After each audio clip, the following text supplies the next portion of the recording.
Enggak. Halo, saya Nasabah Kelvin dari kelompok 7 akan memulai presentasi dari pekerjaan kami tentang analisis data beasiswa untuk mahasiswa.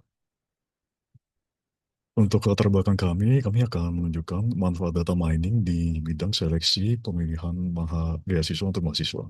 Biasanya beasiswa itu dilakukan secara manual, dan itu biasanya terjadi bias. Menurut kami dengan data mining ini, kita bisa melihat data seperti IPK, SKS mereka yang diambil, dan tanggungan mereka. Menurut kami ini membuat proses pemilihan beasiswa menjadi lebih transparan dan adil. Lanjut teks berikutnya.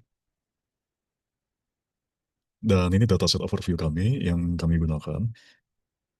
Ini dari dataset ini ada 1043 rekor mahasiswa, 14 atribut utama, dan 3 tipe data. Untuk tipe datanya nanti akan dijelaskan lebih lanjut, dan struktur atribut datasetnya di slide berikutnya.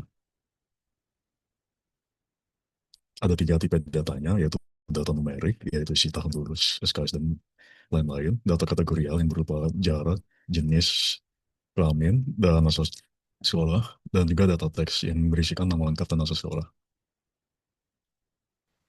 Oke, selanjutnya pembersihan data. Angka-angkanya yang pertama ada penghapusan duplikat identifikasi, yang kedua ada penanganan missing values, ketiga deteksi dan treatment outlier menggunakan box plot dan Discord untuk identifikasi, dan yang keempat ada standarisasi format. Next.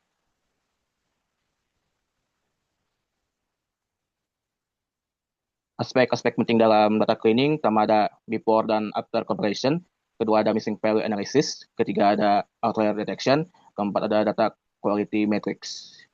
Next. Oke, transformasi data di sebelah kiri ada label encoding, ini digunakan untuk data terurut dapat dilihat pada gambar, dan yang di sebelah kanan one hot encoding ini digunakan untuk data kategorial berurutan. Next. Untuk picture engineering ada dua contoh. Yang pertama status sosial, di mana semakin rendah nilai maka kebutuhan beasiswa lebih tinggi. Yang kedua aktif organisasi atau binary, di mana satu jika ikut organisasi atau UKM, nol jika tidak ikut keduanya. Kemudian ada handling skewness, di mana analisis distribusi kami, IPK-nya relatif normal, SKS-nya cenderung normal, dan tanggungannya mungkin right skill. Next. Kemudian ada normalisasi dan standarisasi. Yang pertama min-max scaling atau normalisasi dapat diterapkan pada SKS, IPK, dan tanggungan. Kemudian si score scaling atau standarisasi ini digunakan untuk algoritma berbasis jarak seperti KNN, K-nearest neighbor, SVM, support vector machine, clustering atau K-means, neural networks atau deep learning. Oke, di sini saya akan melanjutkan pembaca teman saya. Berikut ini adalah hasil normalisasinya. Jadi, untuk normalisasi ini menggunakan min-max scaling, jadi sebuah nilai fitur itu dipetakan ke 0 sampai 1 dengan skala antar variabelnya menjadi seragam. Contohnya IPK ini, mahasiswa yang ini 0,82 setelah dinormalisasi. Sementara itu, untuk standarisasi, untuk meannya 0, standar deviasi 1. Jadi untuk yang nilai negatif ini IPK-nya di bawah rata-rata.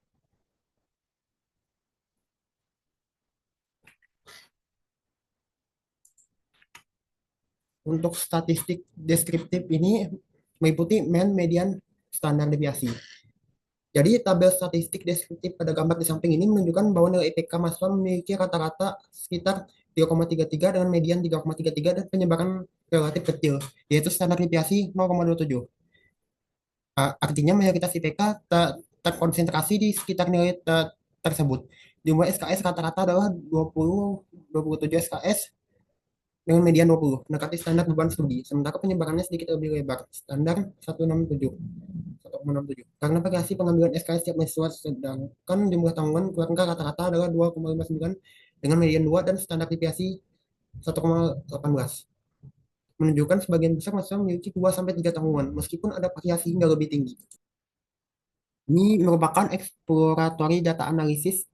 Ini meliputi distribusi, box plot, density plot, scatter plot, dan heat map korelasi. Ini akan kami jelaskan di codingannya nanti. Baik, kita masuk ke key insight dan pattern. Tujuan utama dari hasil eksplorasi data dan responding yang sudah kami lakukan penelitian analisis, temukan beberapa pola utama yang membedakan profil penerima dan non penerima beasiswa. Penerima beasiswa umumnya memiliki IPK tinggi pada rentang 3.5 sampai 4.0 dengan rata-rata sekitar 3.67, yang menunjukkan bahwa prestasi akademik menjadi faktor dominan. Sebagian besar penerima aktif di organisasi atau UKM menandakan keterlibatan mahasiswaan juga berkontribusi positif, dan juga kondisi ekonomi keluarga penerima beasiswa cenderung berada pada kategori rendah hingga sedang. Sebaliknya, non penerima beasiswa umumnya memiliki IPK di bawah 3 dengan rata-rata sekitar 3.15, sehingga prestasi akademik relatif lebih rendah dan mereka sering cenderung tidak aktif dalam kegiatan organisasi atau UKM sehingga kurang memiliki nilai tambah di akademik.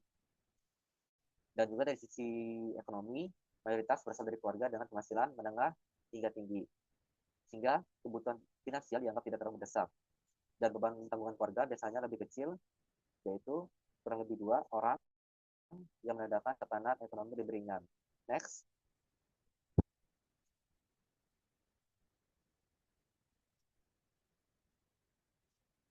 Dan kesimpulannya, sistem beasiswa yang dianalisis melalui data mining menunjukkan bahwa mekanisme kreasi terbaik adalah kombinasi rate-based dan need-based, yaitu mempertimbangkan prestasi akademik IPK dari kebutuhan ekonomi mahasiswa. Dan untuk menggunakan Worsley Assessment yang memasukkan faktor non-akademik seperti keterlibatan dalam organisasi atau unit mahasiswa UKM, terbukti menjadi pembeda signifikan dalam menentukan mahasiswa.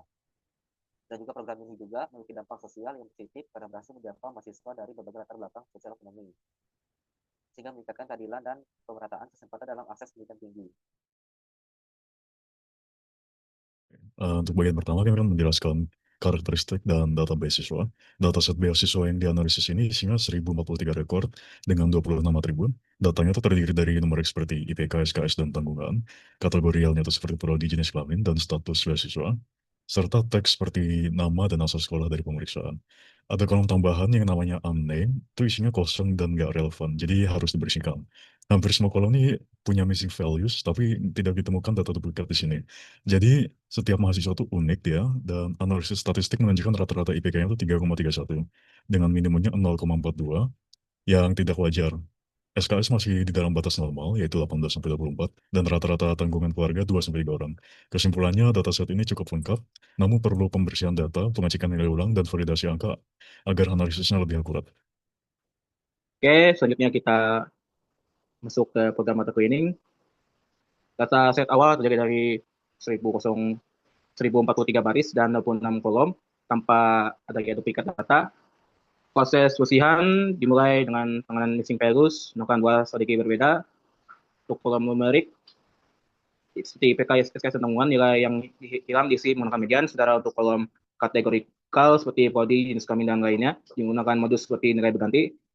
Selanjutnya, pada program ini dilakukan penghapusan outlier menggunakan kombinasi metode J-score dan aturan bisnis. Kriteria penghapusan diterapkan untuk mahasiswa dengan IPK di bawah 2 atau jumlah SKS di bawah rentang wajar, yaitu 15 sampai 24 SKS. Proses ini berhasil mengidentifikasikan dan menghapus 4 data outlier. Di hasil outputnya menghasilkan dataset dengan 1032 baris, yaitu berkurang 11 baris dari data awal. Next, data transformasi. Oke, program dimulai dengan encoding variabel, yaitu transformasi encoding variabel kodologiam menjadi format numerik. Ordinal encoding ditetapkan pada variabel penghasilan dengan skala rendah, 1, sedang 2, dan 3 tinggi. Kemudian ada one hot encoding digunakan untuk variabel nominal seperti prodi, ujian orang tua, asal sekolah, dan jenis kelamin. Kemudian ada 2 fitur baru, feature engineering. Ini dibuat untuk mengkaya dataset, yaitu satu sosial yang merupakan kombinasi dari skor penghasilan dan normalisasi tanggungan. Ada juga aktif organisasi dibuat sebagai variabel binary untuk menandai keterlibatan mahasiswa dalam organisasi atau UKM. Dan penanganan skillness menunjukkan variabel tanggungan memiliki pola condong kanan, transformasi algoritmik diterapkan untuk menghasilkan distribusi dan membuatnya lebih seimbang untuk algoritma machine learning. Jadi output transformasi ini ialah terdiri dari 1032 baris dan 414 kolom. Oke, selanjutnya akan dilanjutkan oleh teman saya. Selanjutnya kita masuk ke normalisasi dan standarisasi. Untuk program ini melakukan normalisasi min sampai max scaling dan standarisasi z score scaling pada fitur numerik agar dataset siap digunakan untuk machine learning. Normalisasi meletakkan nilai kerentang 0 sampai 1 sehingga skala antar variabel seragam. Sedangkan standarisasi mengubah data menjadi rata 0 dengan standar deviasi 1 sehingga lebih sesuai untuk algoritma berbasis distribusi statistik. Output menunjukkan perbedaan hasil keduanya. Pada normalisasi, semua nilai berada di 0 sampai 1. Contoh IPK sama dengan 0,82. Sementara pada standarisasi, nilai bisa positif atau negatif tergantung seberapa jauh dari rata-rata. Contoh, IPK sama dengan 1,38. Di sini saya akan menjelaskan di bagian EDA beasiswa. Jadi untuk bagian statistik deskriptif ini untuk median, standar deviasi untuk variabel numerik seperti IPK, SKS, dan tanggungan. Habis ini untuk bagian visualisasi distribusi meliputi histogram untuk melihat sebaran data, workload untuk mendeteksi outlier, dan density plot untuk memperlihatkan bentuk distribusi probabilitas tiap variabel. Lalu di sini ada visualisasi hubungan antar variabel berupa scatter plot yang memperlihatkan keterkaitan antara SKS dan IPK dengan pewarnaan berdasarkan status beasiswa. Seperti tadi, oranye untuk tidak, biru untuk iya. Dan heatmap korelasi untuk menunjukkan kekuatan hubungan antar variabel numerik.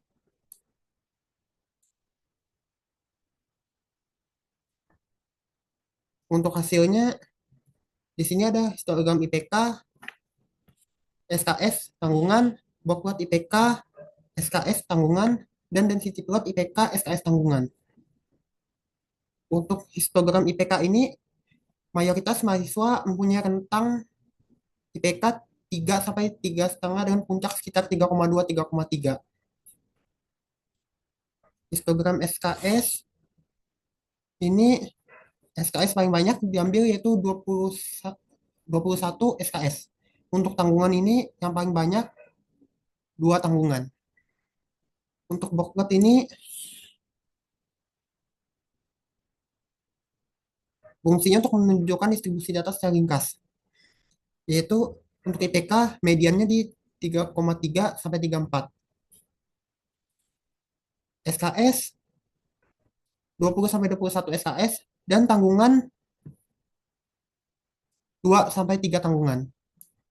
Sedangkan untuk density ini puncaknya di 3,2 sampai 3,3. Artinya mahasiswa ini ada IPK-nya di sekitaran situ. Sedangkan untuk SKS yang paling tinggi ini merata di antara 18 sampai 22 SKS dan puncak di 20 sampai 21 SKS. Untuk tanggungan ini paling banyak di angka 2 tanggungan, yaitu 0,45. Mayoritas mahasiswa mempunyai 2 tanggungan. Untuk scatter plot ini menunjukkan bahwa jumlah SKS yang diambil mahasiswa tidak memiliki pola hubungan yang jelas dengan IPK karena titik-titik ini tersebar merata di semua rentang. Sedangkan untuk heatmap korelasi ini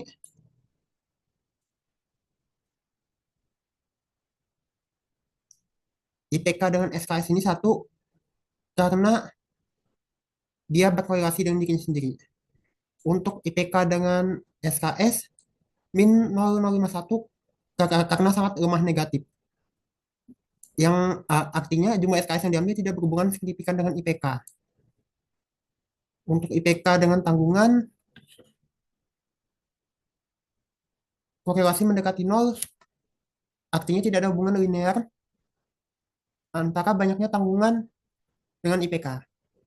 Sedangkan SKS dengan tanggungan min 0,86 artinya korelasi sangat lemah negatif.